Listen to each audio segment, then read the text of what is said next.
Hi, everyone. Welcome, welcome. Give it maybe 60 seconds here to let everybody hop in, and then we will go ahead and get started. If everybody wants to pop in the chat, your name and where you're calling in from, that would be awesome. Maybe tell us somewhere fun you've gone this summer. I'm looking for ideas for my final summer vacation. Yeah, are you thinking about a national park, beach? Not sure. Probably beach. I guess the best beaches in the country, I guess, are in Georgia and Florida. Has been, I think I read that somewhere down in the south there. I'm just San Diego, Brittany. I know. Yeah, that's actually one of our favorite places to go. We're definitely West Coasters, so we got to go down to San Diego to get the warm beaches. Otherwise, our beaches are a little cold. We've got Yeah, Denver, Colorado here. We got Franklin, North Carolina, Seattle. Well, we're in Seattle here, and yeah, Rattlesnake Lake. I've been there before. That's a beautiful place. But it's funny living somewhere with so much water that if you stay in too long, it's too cold to swim in. But it is beautiful to look at. So, but yeah, that's where the lakes are at for sure. We have Kristen. some proud people. We got people from all over New York, Florida, Texas, California. Perfect. All right. Well, I think we're going to go ahead and get started. I want to make sure that our amazing speakers have plenty of time to share their insights today.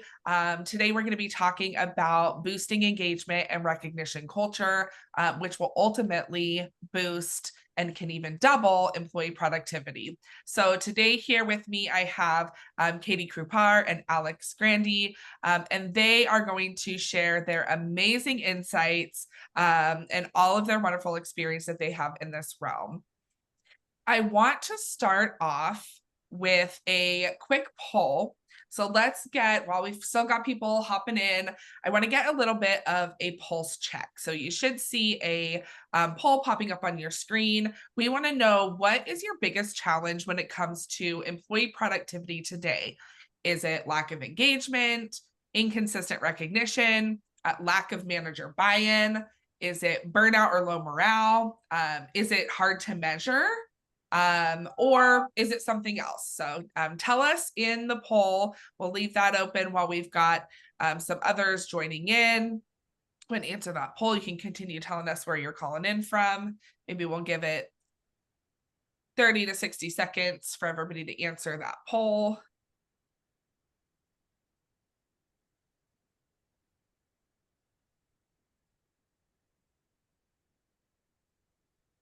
Alex, what's your estimate? What's your guess on the biggest challenge? Okay. I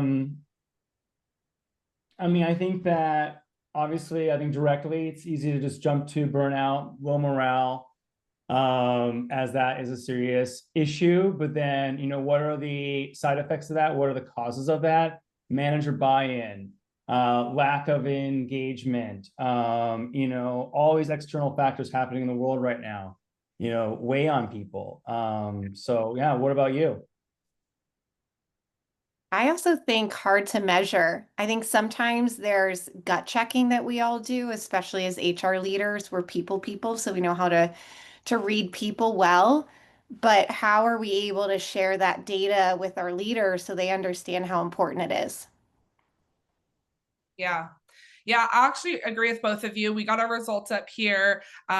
It looks like our number one is burnout or low morale, which Alex is exactly where you went. But I agree with you that burnout or low morale can be a result of a lot of the other ones. So lack of engagement was our second highest. Hard to measure impact is right up there. And it's interesting that inconsistent recognition and manager buy-in seem to be of the lowest. When I think you're exactly right, Alex, those tend to be a lot of times the cause of the other three. So great. Thanks everybody for joining in that poll. Super insightful and a great way to guide us right into a conversation with the wonderful Katie Krupar. I am so excited to welcome Katie to the webinar for you guys today. Katie is the founder of Startup People Solutions and former global head of talent and people operations at GoFundMe. Katie is an expert in building people-first cultures and scaling HR strategies that drive engagement and performance. She brings a wealth of knowledge, real-world insight on how recognition and thoughtful leadership can boost productivity. Welcome, Katie. Thank you, Brittany. I'm so excited to chat with all of you. We are super excited to have you here. First, I want to get from your perspective, what are the biggest shifts that you're seeing in how companies are approaching productivity and engagement in 2025? Yeah, this is such a tricky one. And to be honest, I'm going to just come out with it. I don't think that a lot of companies are doing a great job. However, I do think that there's a reason why. I think that number one, there's been crazy economic factors and unforeseen times. I mean, we started with COVID and watching the pandemic and what that did to the workforce, and we had no playbook of how to handle that. Now we've gone through changes with tariffs and AI, and there's just so much change constantly happening. And what a lot of I found businesses really leaned in on before the pandemic, and this is where then it started to shift, is they were reliant on more what are the tools and perks that we can provide for our people. But then that all changed. Now all of that was taken away because we all had to work remotely or get kind of scrappy and figure out our new way of working. And now we have to look at how do we redesign the work itself? And how do we also get away from these rigid structures and over reliance on headcount? People are looking at where can AI take the friction off people's plates. So there's a lot going on. But like I had mentioned, the gap is still wide. And I think part of the issue too is that a lot of leaders haven't updated their expectations of what is the new world of work. How are we defining that? And in fairness, things keep changing so quickly. So I think a lot of what I've seen and what's helped me with some of my clients that I work with, and then also in my past life at GoFundMe, is productivity isn't about doing more, it's about doing what matters. And it's about looking at what are your true top three priorities for the business and where are the top areas that you're seeing this lack of engagement, and how do you get back to the basics? What worked for you? What worked to gain clarity, trust, agency, not those events and pizza parties and all of the memes and things that you see joking about online. Like, how do we bring it back to those basics? Yeah, I love that. I'm hearing that a lot too. I think that companies are kind of realizing that adding more tools or perks, they don't move the needle unless the work itself is restructured. I love what you said about it's not doing more, it's doing what matters. And that should really be top of mind when we're talking about recognition. Not just doing what, like you said, the pizza parties and the things that are kind of the cliche things that we do to celebrate our employees, but really doing things that matter the most to our employees. You mentioned your time at GoFundMe, so I want to ask you, how did your experience at GoFundMe shape the way that you think about culture and productivity? Yeah, great question. So, coming into GoFundMe, I had an interesting journey. I was employee 50. So, I started leading recruiting and helping to build out the organization, very scrappy times.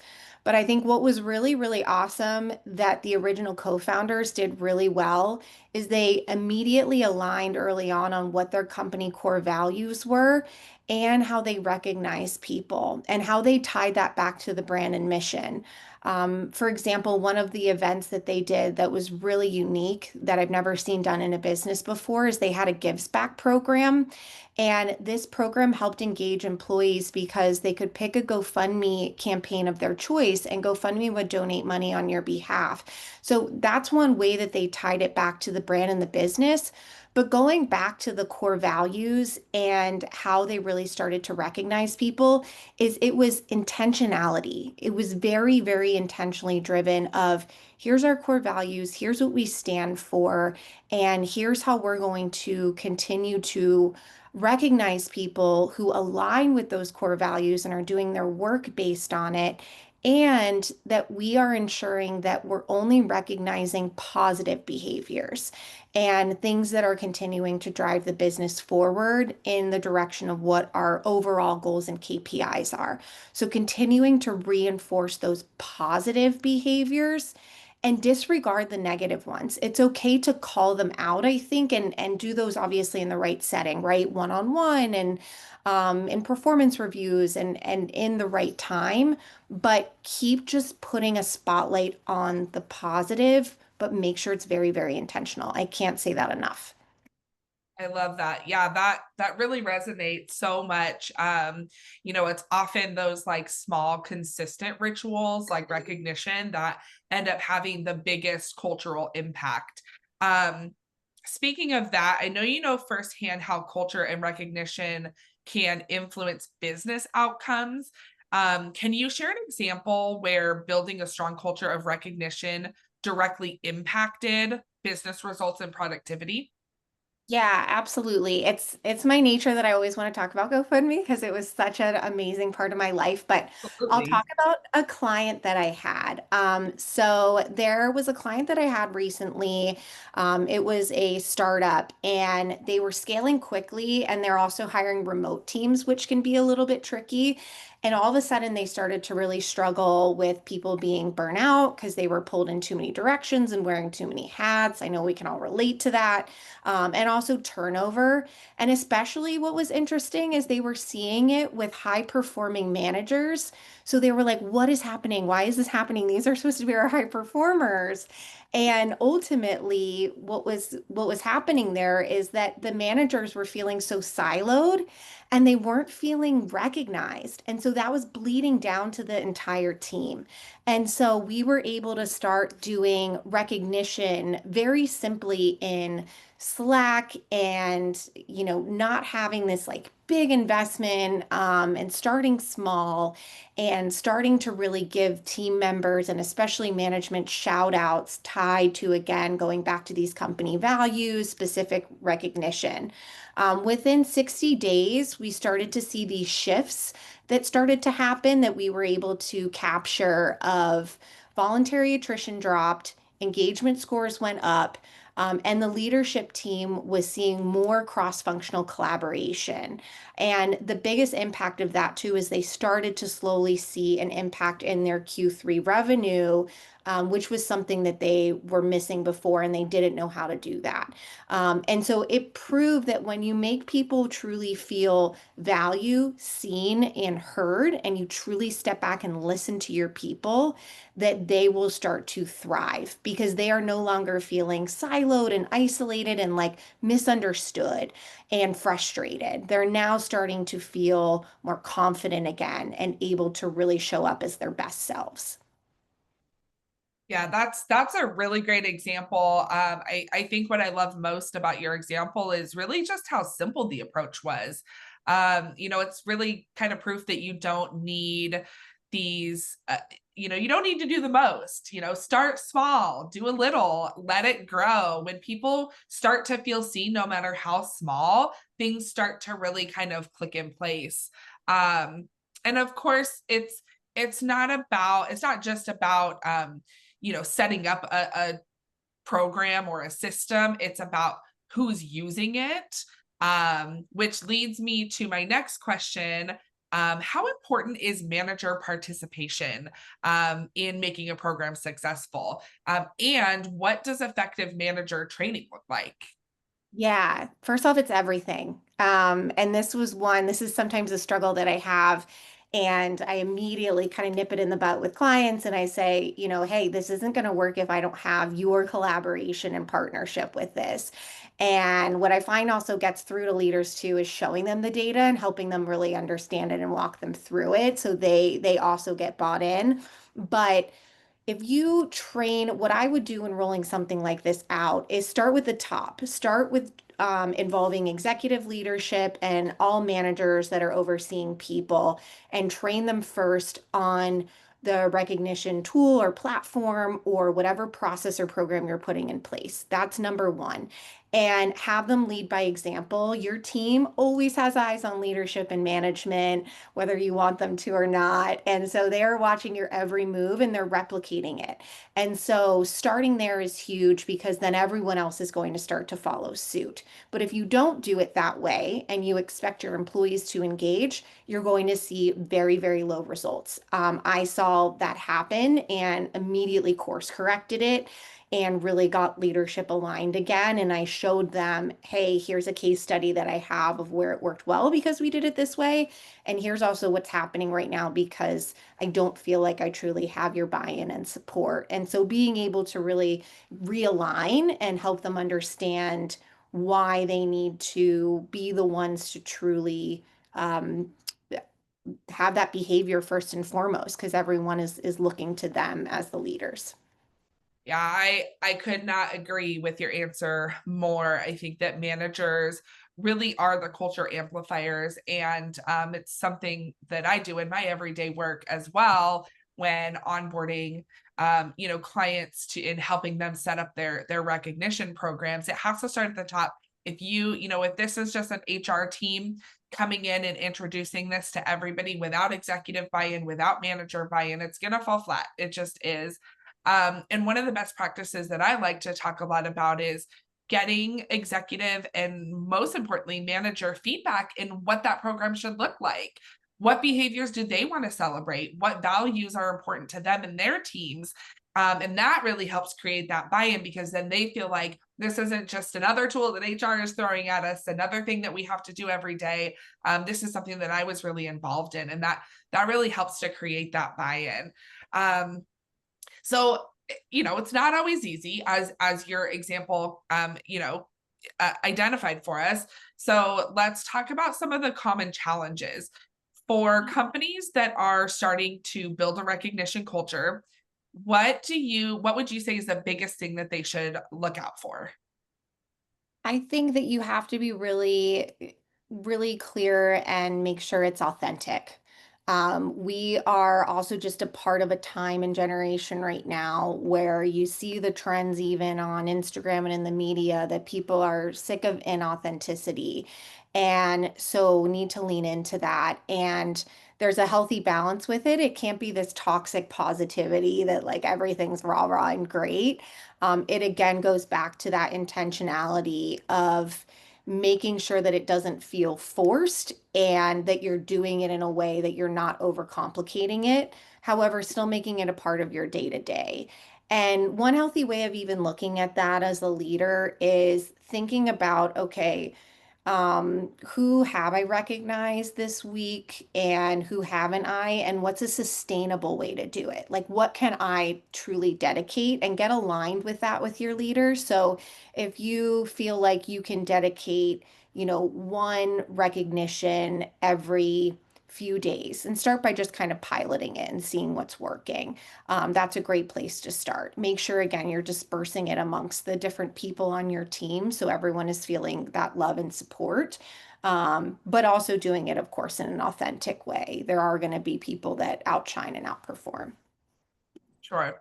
Yeah, that's a super important call out. Recognition can't just be a checkbox. It has to be intentional. It has to be meaningful. Let's keep digging into the challenges a little bit because I know this next one is hitting a lot of teams hard. Why are managers disengaged now more than ever? Yeah, the millennial manager crisis. It's such a real thing. Um, Exactly. so we all feel it. I'm an elder millennial, so I went through it myself. But I think what's happening right now is, and actually Alex and I were talking about this yesterday, is that managers are more disengaged because they're stuck in the middle and they're getting more and more put on them right now as teams are starting to scale back. There was an article and I think there's a few things happening. One, we have a certain generation, it's over 60% in the workforce of the generation is millennials. Two, part of that is that when you look at the makeup of your workforce, and this is where it's good to also look at how your workforce is made up, look at your middle management right now and see how many direct reports they have and how much else they're doing in their role. And you will very quickly understand how imbalanced it is right now. And so I think looking at those two things, one, we're asking managers to do too much and they're carrying the emotional weight of their teams. And then number two, we're not giving them clear priorities and training either. A lot of, I think, certain generations really were thrown into these roles in management without the proper training, without understanding what levers and tools can I use to make my employees feel valued. And so I think you have to start not only with, of course, leadership leading this change, but also hearing out middle management and understanding their perspective of where do they need more support themselves. And I mean, preach on that one. Like I think that's a big one right now, and that's something that we need to start to look at is how are we re-engaging our managers? How are we helping them prioritize better? Because the workload isn't changing. So how are we simplifying it for them too? Yeah, that's a great point. I agree. I think that so much is being asked of managers these days, and we're not giving them the support that they need. And so really looking at giving them these tools to motivate and help create that culture is so important for their scalability as their teams are now, as you said, bigger than they've ever been. Let's zoom out a little bit. I want to look at what all of this means for leadership at the top. What would you say to a CEO who is unsure if culture or recognition should be a priority this year?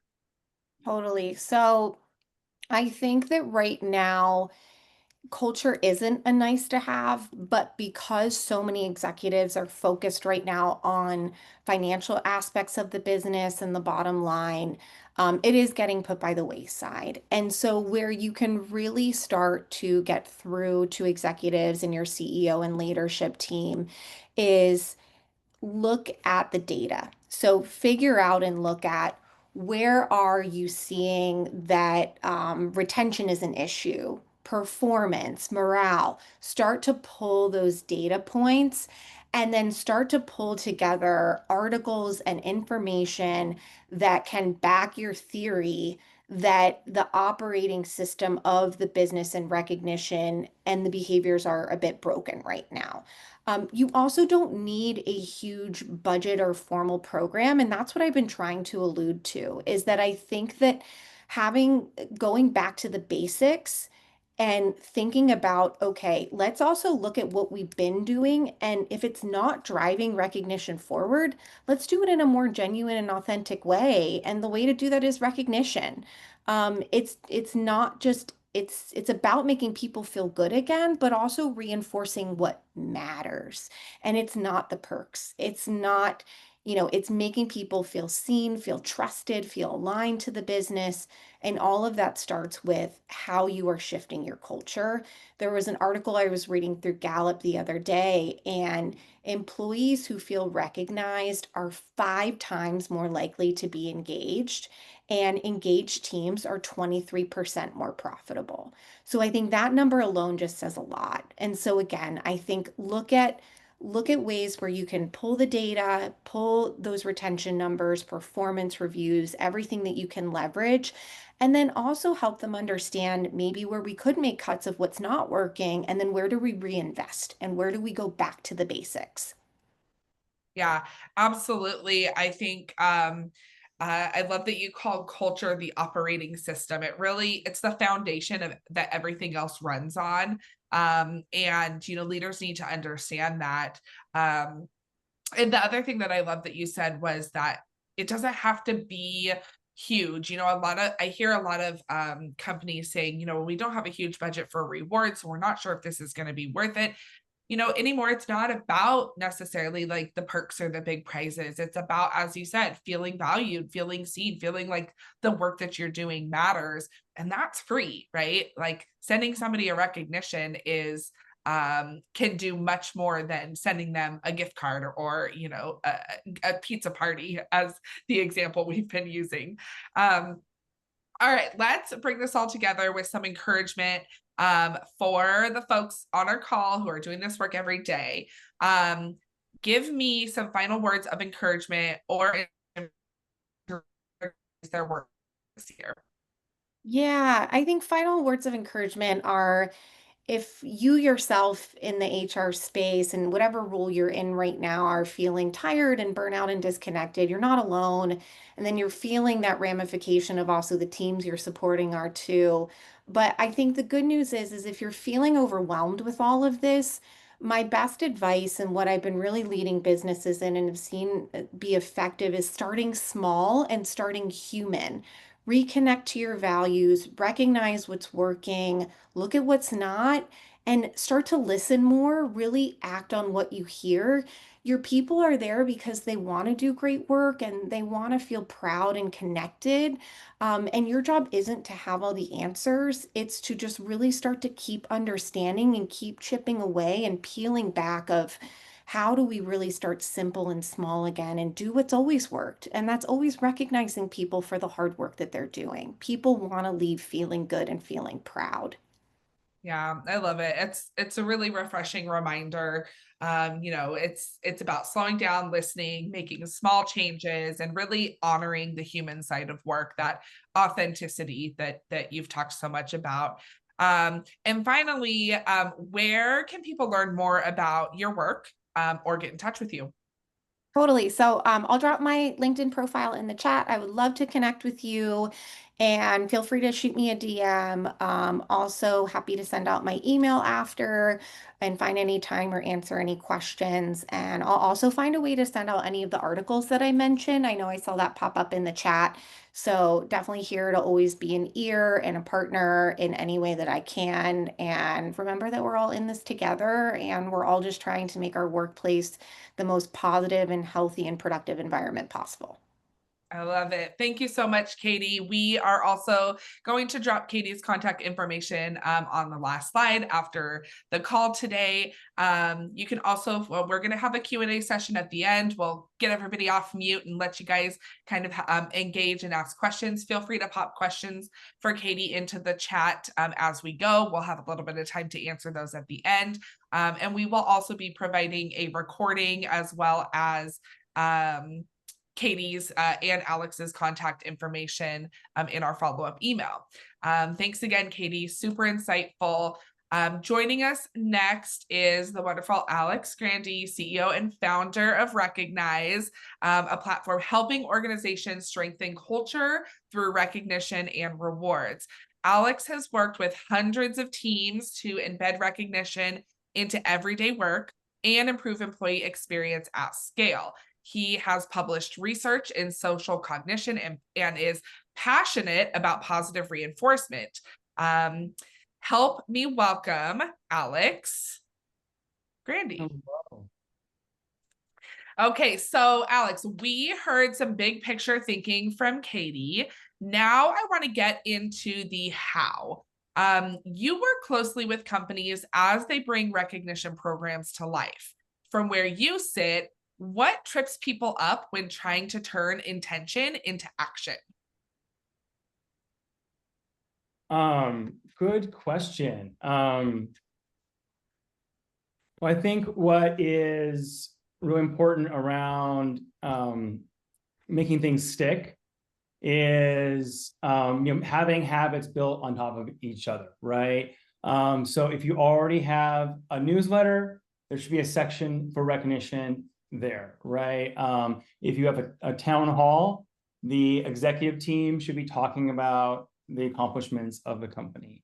You need to integrate these things into your daily workflows as part of your habits as well. So the tools you use, we've had great success with things like Microsoft Teams integration, people in the field, text messaging as well. And and that's where I think I saw Dave here in the chat mention remote teams, and how do you have that magic when things like Slack and emails are just making things like transactional. So that's where, again, coming back to the managers, and I can talk more about that, I'm sure, in some other questions as well that we'll talk about, where how we can make managers more the rubber that meets the road in the recognition program as well. And then another important point to make right now, though, is how do you make departments lead the charge on these programs? So Alcoa is an aluminum company. It's in the book. It's behind. Can't see it behind me though.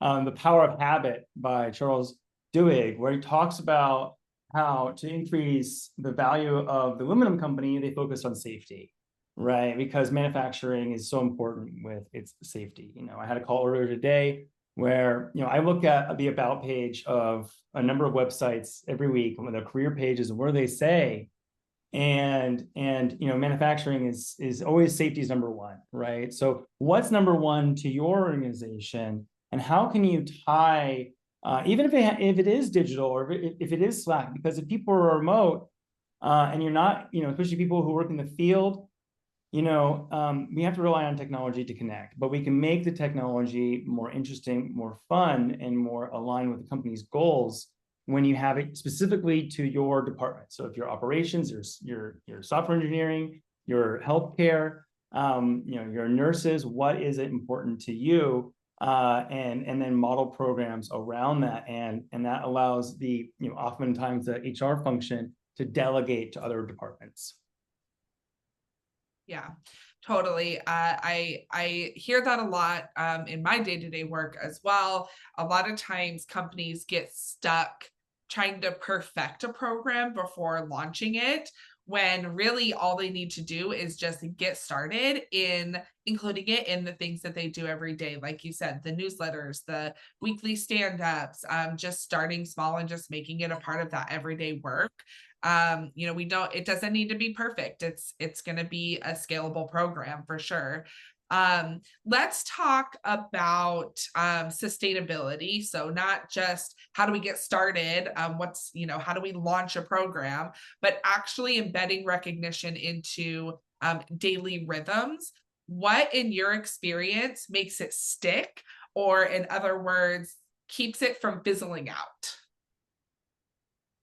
Well, I think that's a good question. It's all about making sure that there isn't a decision paralysis in the process, right? And that means from the outset into the future. Oftentimes we fear making the wrong choice or perfectionism. And we just oftentimes just need to try things and get out there and do something. We often recommend to our customers to start small and grow over time, so that you don't ever have to pull back. You're always adding and making it more interesting, right? I think people have asked about some more affordable options. There's a tool called Geekbot. It's super affordable. We use it on our team. It's like a daily stand-up tool. You can ask different questions, different roles inside the company, and that can at least create that culture of appreciation, get you started, and create that habit over time. And then if you want to move to a platform or something more sophisticated, you can always do that later, right? But just having that Geekbot where it asks the employee, hey, who's someone who's done something awesome this week? And then the manager is, are you prepared for your team huddle to mention something awesome, right? And then to the leaders, are you prepared for that town hall or that quarterly town hall, oftentimes, to go through previous recognitions and highlight people in the program. And then over time, you can add on rewards, things like, concert tickets or swag, or, and if swag's falling flat, as we got in the question from Dave, maybe that you're not hitting the mark with what type of swag they like. I was just at a conference, and the team, it was the person I was talking to, and they're in manufacturing actually, and everyone wants a hat with a logo in the corner. They don't want a logo in the middle, they want it in the corner, right? And so that level of detail, sometimes we miss the mark on what we think people want, or we just do something because we think it's good enough. Let's just turn on that swag store and add a few things and we're done. But are those things what people really want? So yeah, I think that's another good point as well. Yeah, I love that. I love that, just kind of the mentioning of the micro moments, building culture, and starting small. I also love what you're saying about swag. It's interesting because I feel like just recently, just this year, swag has kind of been, in at least in my realm, reinvigorated. We have more customers than ever, excuse me, adding swag to their rewards assortment. So I think you're right, though. It's about adding the right swag. What are the things, they want to represent the company they work for, but in a more stylish way. Perfect. So I want to shift to measurement. We all know that what gets measured gets managed. So how can companies actually see if their recognition efforts are driving engagement or performance? Yeah, I mean, I think, it's easy to say, tie it to productivity, right? But, yes, correlationally to KPIs like productivity, output, revenue, attendance, is always good. But then there's always going to be someone that says, okay, yeah, we increased profit this year, but there's a lot going on, right? So, I mean, you could simply amortize your, equipment differently, and now suddenly you're more profitable, right? So, I think it's also looking at, again, if you're new to this, or maybe even you've been doing it for a while, but it's been falling flat, to maybe change things up with a pilot. And that means that one group is using it and another group's not, and you can then compare in real time the difference of what's going on. Another really important one I touched on earlier with department level recognition programs is then tying it to specific behaviors, right? So sales team could be hitting a quota. It could be the your nurses asking for help so they don't hurt themselves, and then showing that you care about them then leads to higher engagement.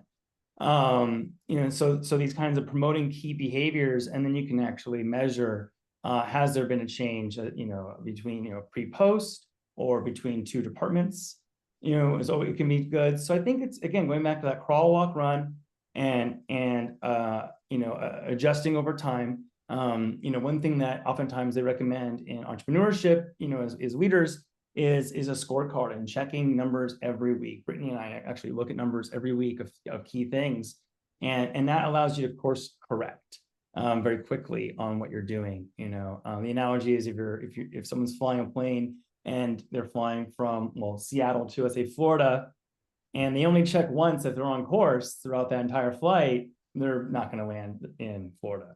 So, but every moment you're checking, am I on course? Am I on course?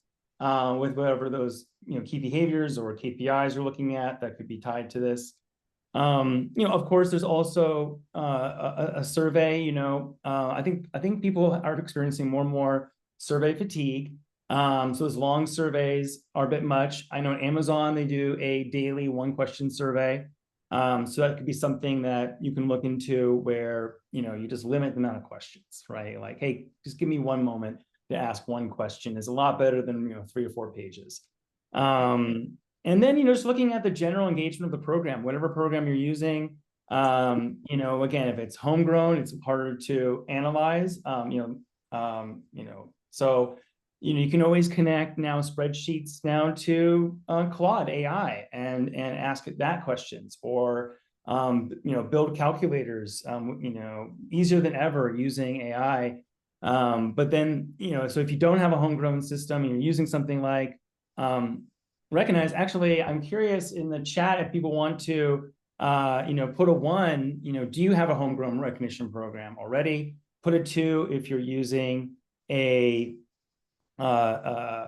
external program, a third party, a platform. 1 if it's homegrown, 2 if you're using a external platform, and maybe a 0 if you're not doing anything at all. It'd be nice to see. So we see some 2s, some 1s coming in. So, you know, these programs that are external, they should have some reporting on the engagement of the program. And then you can always one step removed, you know, apply, you know, okay, well, a recognized company is an engagement company. You know, for instance, we did a study with healthcare companies and found employees who feel appreciated at work have lower mental health issues than people who don't. So, and I can find that on our website if people want to have that link to that study that we did. So there's a few different ways to measure recognition. Thanks, Alex. One thing that I appreciate about how you approach this conversation is the attention to context. Not every team operates the same way. You know, we're talking about things like different geographics, different industries, different cultures. How can organizations use these types of tools to tailor recognition to meet their specific needs?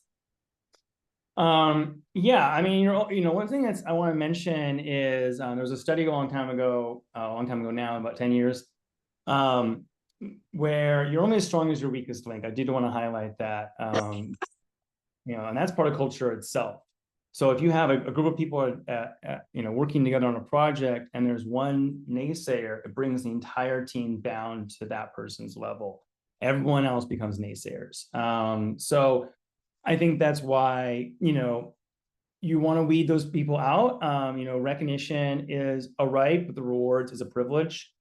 So I think that's something to consider. And so that you can end up having a program where everyone is excited about it. And that is why it's important to be sensitive to internationalization.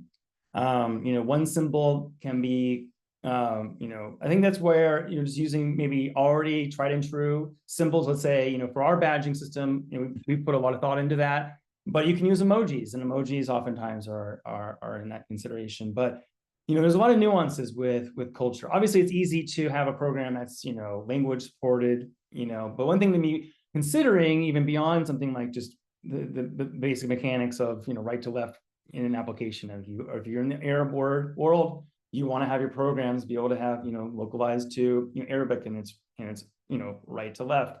But beyond the actual application and the usability, you know, one thing that I found from working with companies around the world is, you know, countries that are more socialism.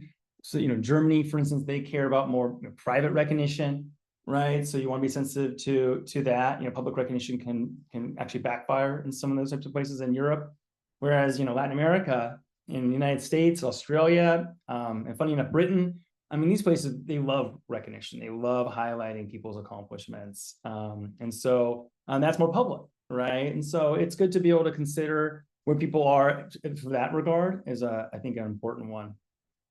Yeah, that's so true. And, you know, thinking about that when choosing, you know, what type of tool is going to support your recognition program, is there that flexibility to tailor the program to your different, you know, cultures? If you're an international company, or, you know, if you're a specific industry, can you tailor it, you know, to what means the most to you? If you're manufacturing, can we tailor it towards, you know, safety or productivity?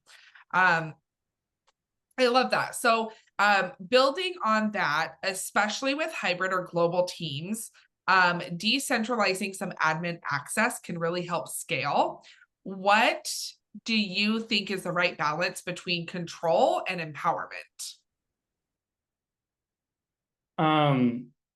Well, I think that just, you know, just backing up and you know, thinking about, you know, how do we double productivity, right? And if you want double productivity, you have to focus on your staff. It is so important. And you know, when you do that, your staff are more customer centric, and you know, and how do you have exponential? You know, going back to what Kate said, it's all about your managers. You know, considering that this last year, 2024, Gallup found that 27% of managers are feeling engaged. If we can get that to 50%, that is a double engagement. And what Gallup has found is when companies follow best practices, they have 70% of your workforce engaged. Whereas if you're not following best practices, then you're actually, you know, down in like the 30%, right? So you can actually see double And when you engage managers, again, it's all about cascading and propagating across different organizations, across your organization.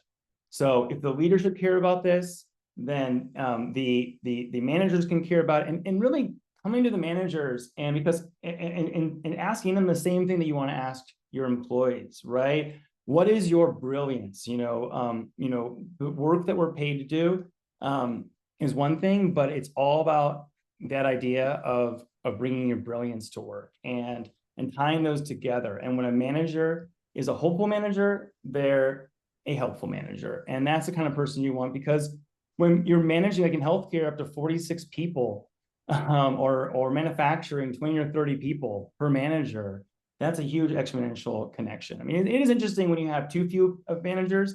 Microsoft has found that when you have too few of direct reports, then you're micromanaging, right? It backfires. There's a middle ground of what you're looking for. Oftentimes we don't have the resources to be able to hire more healthcare managers. We just simply can't even find them, right? And that's where these I would say external services beyond recognition can really tie into that.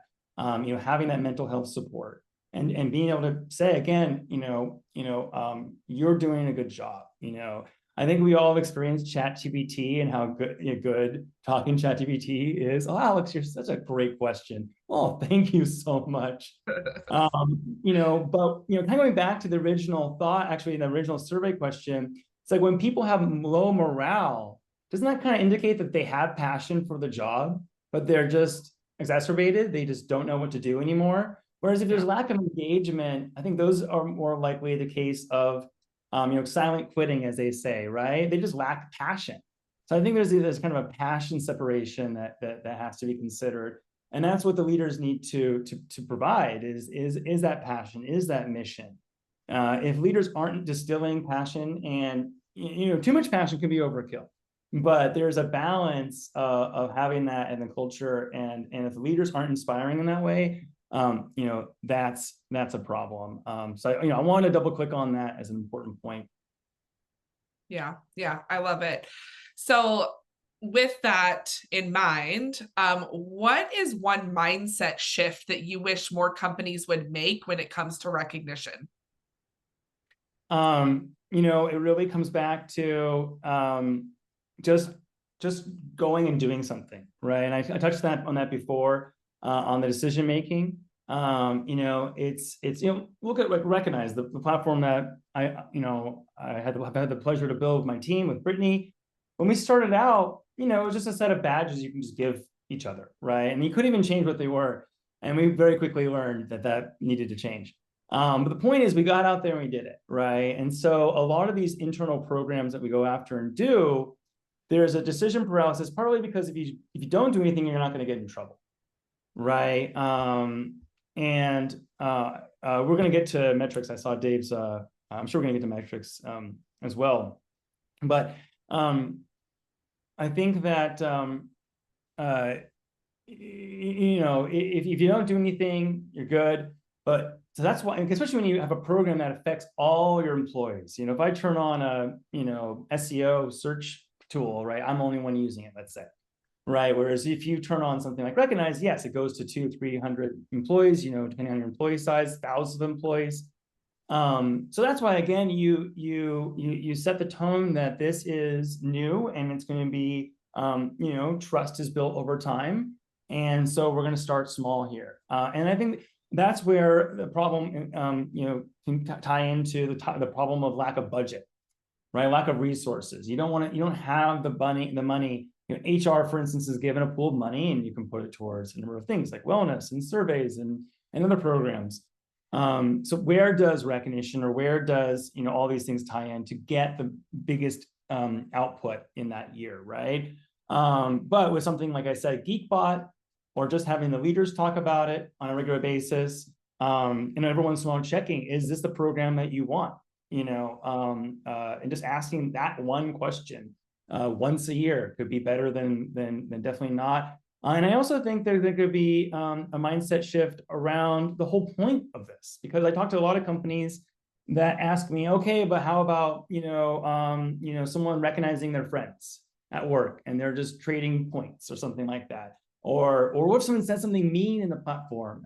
I'm surprised I still get this question when people have things like Slack and Teams, where you can just be saying basically whatever you want. I think we're all adults here. We don't want to have to feel like we're policing our employees. And if a few people are, let's say, gaming the system, okay, well, that can be addressed. But by and large, people are getting a lot of benefit out of something like this. So if you're not doing it, it's not a if, it's a when, is an important question. And again, just starting small with something like Geekbot.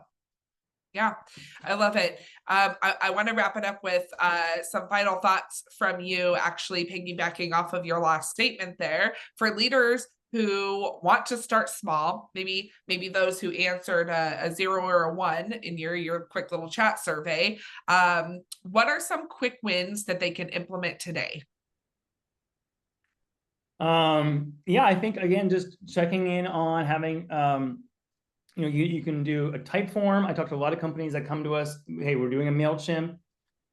It's ran its course. We're looking to elevate beyond that. Microsoft Teams has badges, actually. I think it's called Kudos. It was born out of actually Yammer, which now is Viva Engage.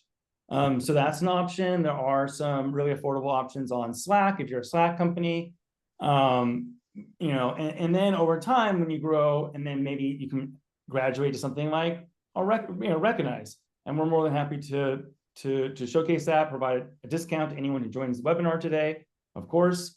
But I think some other interesting things that are really interesting and important are AI. And there's some key innovations happening right now with that, where you can have, like I said, you can build things with AI so quickly that it could run a lot of these microservices for you.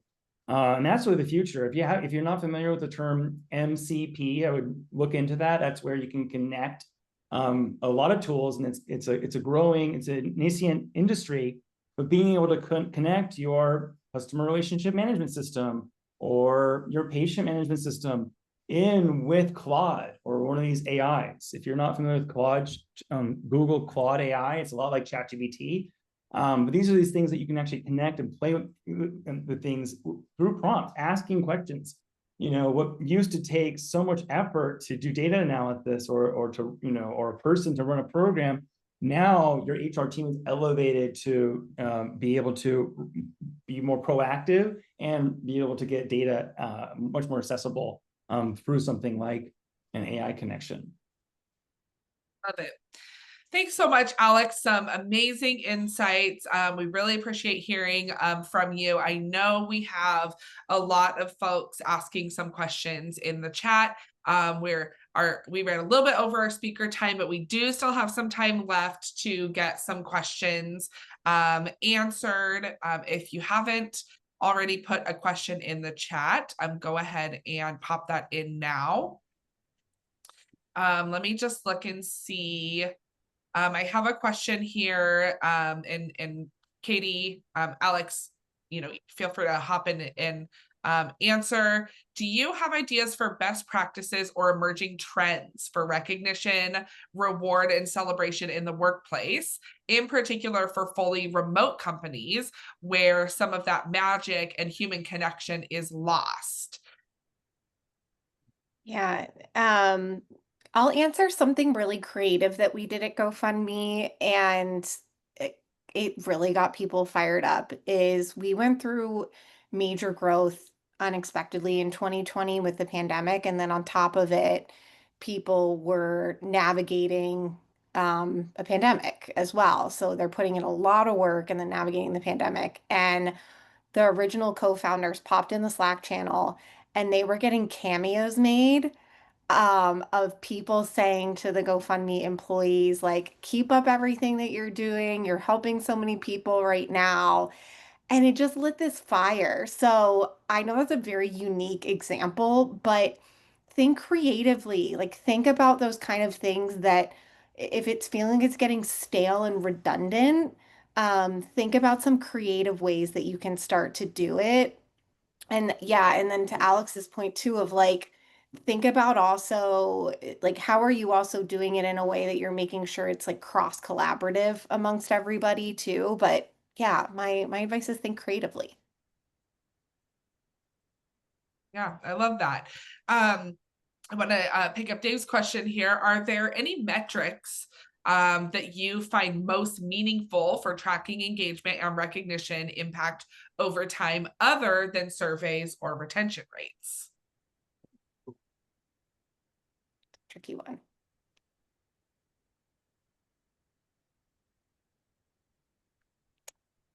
I think there's ways that you can also look into performance reviews.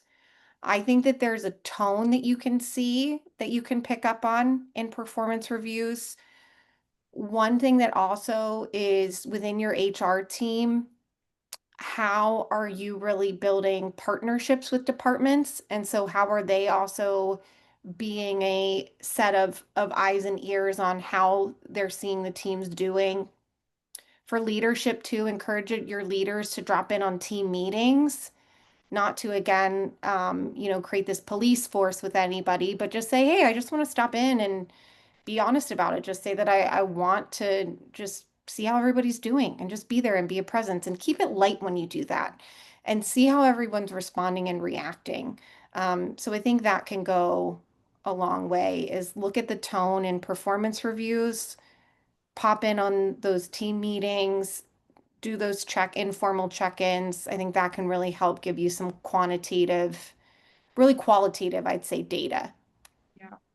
Yeah. And I think also, pairing engagement metrics with other metrics that are important to you, like productivity or, the things that you measure in your organization, are, the teams that are most engaged, also the teams that are the most productive or making the most money or whatever that metric is that you're measuring. Is there a correlation there? Because that's a great measurement of how impactful that recognition is. Alex mentioned earlier about survey fatigue. And so I think a lot of times we're looking for other ways to measure sentiment or measure employee happiness. And a lot of times the answer isn't to not do a survey, it's maybe to do a shorter, more intentional survey. We love encouraging like an EMPS. We offer that in our platform as a measurement of employee happiness. And it's super simple. It gives them just a quick one-click rating and then an open-ended place for them to put thoughts. And so you're kind of gathering that sentiment without feeling like, oh, this is another survey. You have higher completion rates because they don't feel like they have to, sit through a 20-minute, 40 question survey. So I think that that's important to think about too. Let's see. Did I miss any questions in the chat? We know we're so close to time here. Sarah, we will add a link to the study that Alex mentioned in our follow-up email. Let's see here.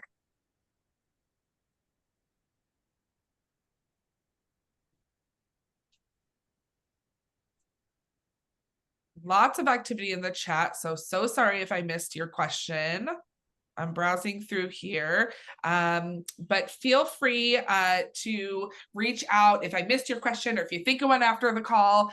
Feel free to reach out to any of us. We've got Alex's contact information as well as Katie's here. We thank you guys so much for joining us. Katie, Alex, any final thoughts before we end today? Thank you all so much for joining, and I am here if I can ever be an ear and help you solve some of these things. And just remember that we're all in this together and we're all navigating the changes that keep coming the best that we can, and continue to think about the basics and what worked early on and how to get back to that. Awesome. All right. Thank you, everybody, so much. Have a wonderful rest of your day. And again, thanks so much for joining us today. This was a lot of fun. Bye, everybody. Thanks, Bye, everyone. Thank you.